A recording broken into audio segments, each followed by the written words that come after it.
10th Standard English, Prose number 1, His First Flights, author Liam O'Flaherty. The young seagull was alone on his ledge. He was afraid to fly, so he failed to fly. His parents encouraged him to fly.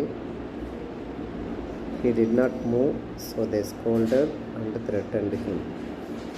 He was very hungry, so he searched for food on the ledge. He found only some eggshell and a mackerel's tail. He begged his mother to bring him food. She brought him food, but she did not come nearer. He dived at the food and fell off the ledge. In order to save his life, he opened his wings and started to fly. Moral: Fortune favors the brave. இப்போ explain பண்ணுறேன். இந்த young seagull, ஒரு சின்ன seagull ஒன்று தனியாக ledge மேலே அமர்ந்திருந்தது. He was afraid to fly. அவனுக்கு பறக்கணுன்னா ஒரே பயமாக இருந்தது. So he failed to fly. அதனால் அவனுடைய பறக்கிற முயற்சியில் தோல்வி அடைந்தான். His parents encouraged him to fly. அவனோட பெற்றோர் அவனை பறக்க சொல்லி தூண்டினாங்க.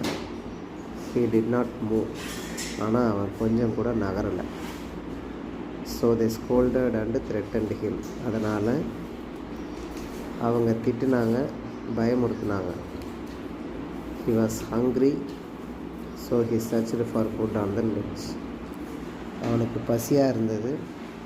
அதனால் அவன் உணவு ஏதாவது கிடைக்குமா அப்படின்னு சொல்லிட்டு லெட்ஜ் மேலே தேடினான்.